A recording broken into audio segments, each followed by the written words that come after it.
જૂનાગઢના વિસાવદરના મગફળી ખરીદી કેન્દ્ર નંબર 3 માં ખેડૂતો પાસેથી પૈસા લેવાની ઘટના સામે આવી।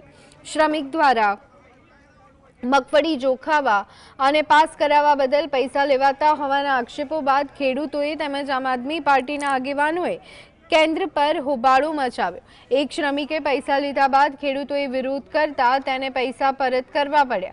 खेडूतोनो दावो छे के रोजिंदा धोरणे आवा पैसा लेवाता हता। जो के नियम मुजब मगफળી जोखवा के अन्य कोई काम माटे खेडूतो पासेथी पैसा लेवा न जोईए।